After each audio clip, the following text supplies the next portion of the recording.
It's that time of year again, and everyone is in for a special treat. And what better way to get your spook on than to get yourself a limited edition Let's Go Trick-or-Treating t-shirts or hoodies. Get them before they disappear forever on November 3rd. Link will be in the description below.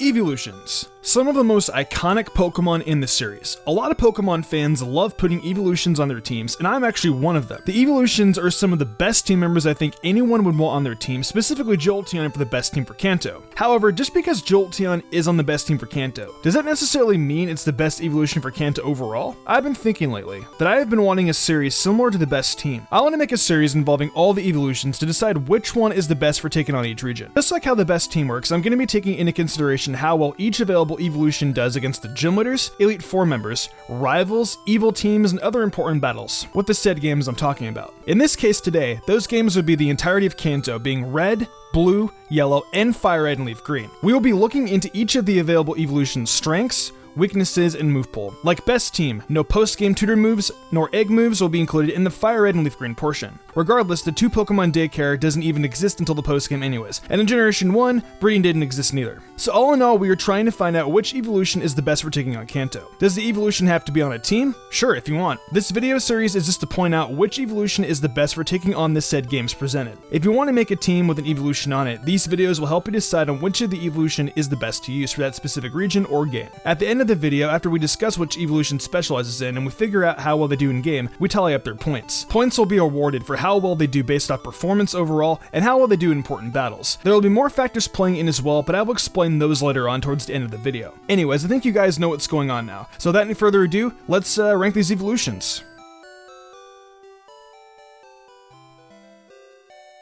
Alright, so starting off we have Vaporeon. Vaporeon is the water type evolution that can evolve via the Water Stone right after you obtain Eevee in Celadon City. If you go around to the back of the city, you will find a back entrance to one of the buildings. Take the entrance upstairs to the top floor, and you will find Eevee on the desk at level 25. Since you get Eevee right around that time before you challenge Erica, the gym leaders in important battles will only take place after that. Vaporeon is the evolution we are talking about first though, so let's get into what Vaporeon has. Vaporeon is a bulky water type that has great defenses and a high special attack stat. It is more of a tank than a speedster like Jolteon, so you're going to be using it against more hard-hitting Pokemon that you know are going to be denting your team. Kanto overall, in terms of important battles, doesn't really pose any problems for Vaporeon's speed, so being a bulky water type in Kanto isn't necessarily bad. If anything, I would say it overall does great being a tanky water Pokemon, and I think it's one of the best, if that. Vaporeon also has a decent move pool, giving it access to Ice Beam early on in Generations 1 and 3. Bubble Beam is available for in Generation 1 after beating Misty, and Water Pulse is available in Fire and Leaf Green after beating Misty. For both gens, it also gets access to Surf right when you get the Fuchsia City, being a base 95 attack. Vaporeon stands its ground decently well in Kanto. Let's see how well it actually does. Considering that Pokemon Red and Blue are pretty similar to Pokemon Fire Red and Leaf Green in terms of trainers, there won't be that much of a difference between how Vaporeon will do in both those games. Pokemon Yellow, however, will be a tad different. So with that being said about Pokemon Fire Red, Leaf Green, and Pokemon Red and Blue, all the gym leaders and important battles will be summed up together between both games and generations. So as far as gym leaders and Elite Four members go, Vaporeon could do well against Erica if you want to chance it and teach it Ice Beam. Its special defense and its special is good enough to tank against Sabrina. It decimates both Blaine's and Giovanni's teams. It destroys Bruno's rock types, Agatha's Golbat, and it blows back Lance's team with Ice Beam.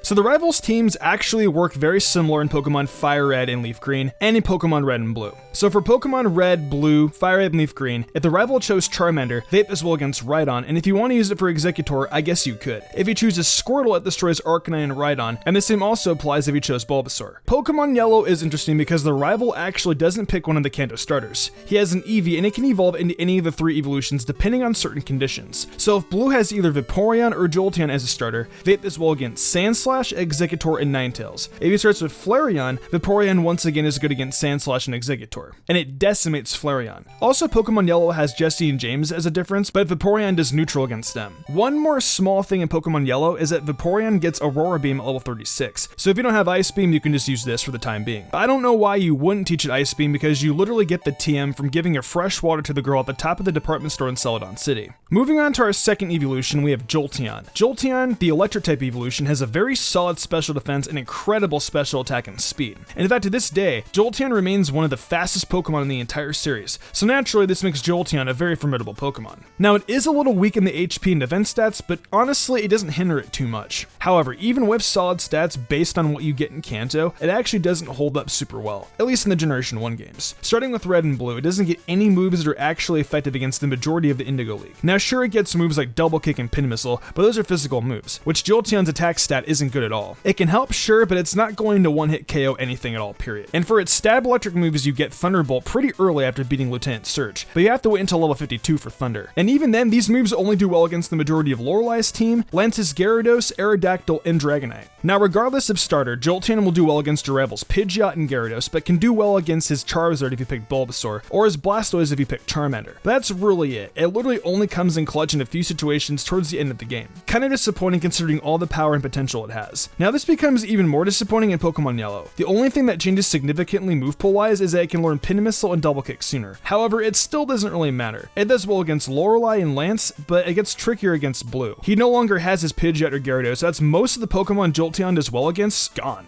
No matter what, you will only have one Pokemon that Jolteon is super effective against. If Blue has his starter evolve into Vaporeon, then that's your only one. However, if his Eevee evolves into Jolteon or Flareon, then you'll only be super effective against his Cloyster. Now, while Fire Red and Leaf Green are pretty much the same, Jolteon is actually a bit more viable. Now, it's always had access to Bite, however, it was a normal type attack until Gen 2 when it was changed to Dark. And oddly enough, before the physical special split, all Dark moves were special. This means you're able to take advantage of Jolteon's fantastic special attack and do some serious damage. In addition to being able to take care of Lorelei's team, Lance's flying types, and Blue's Pidgeot, Gyarados, and Charizard or Blastoise, you can now put in some work against most of Sabrina's and Agatha's teams. This is a significant improvement and actually makes a more pretty good case for Jolteon.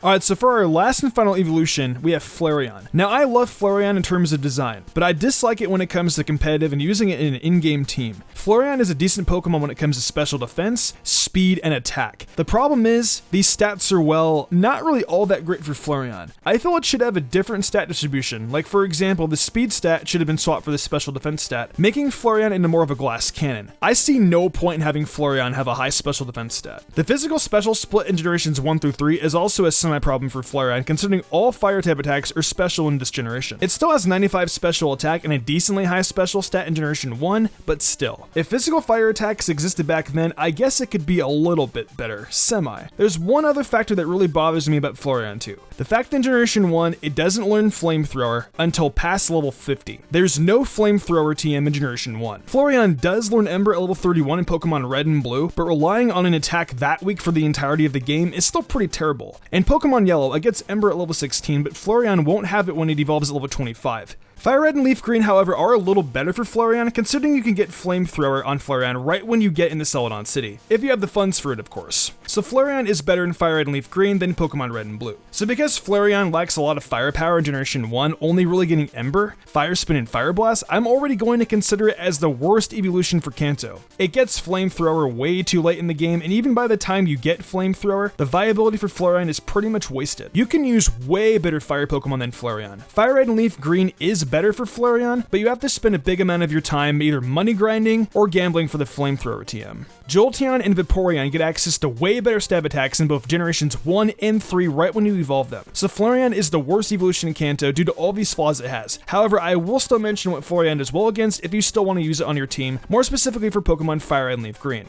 We are once again going to pair up the Gym Leaders and Elite Four members together with Gens 1 and 3 because their gyms are pretty similar. The only leaders I will bring up separately first are Sabrina's Psychic types and Agatha's Ghost types because of Flareon having access to Bite. As far as the other important battles go, Flareon does well against Erica's team, Sabrina's Venomoth in Red, Blue, and Fire Red and Leaf Green, Lorelei's Jinx, and Blue's Executor and Venusaur if you chose Squirtle as your starter. Oh, and for Pokemon Yellow, Flareon decimates Koga's team, being that all his Pokemon are Bug type. Flareon doesn't have a lot it can do well against, as you can see, so I still stand claiming it's the worst evolution for Kanto.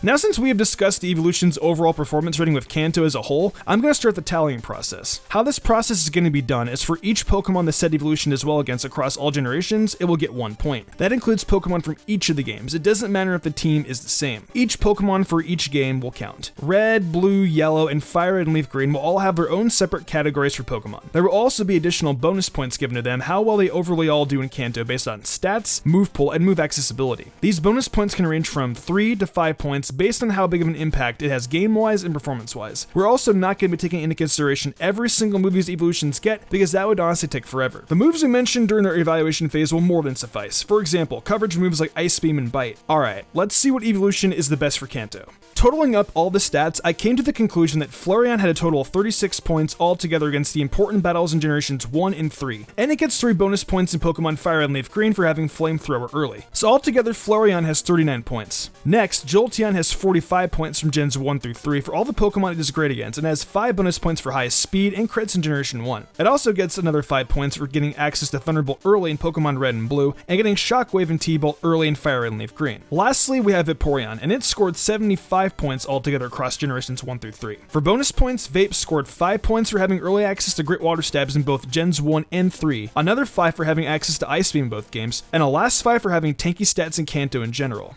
With everything tallied up, Flareon comes in last, Jolteon comes in second, and Vaporeon comes in first with a total of 93 points. Also, I forgot to mention that Flareon and Jolteon get an extra 3 points for having access to Bite and Fire and Leaf Green. I added those points to Vaporeon as well, and I also wanted to apologize for not bringing that up originally, but yes, Vaporeon also gets access to Bite, and it gets an extra 3 points.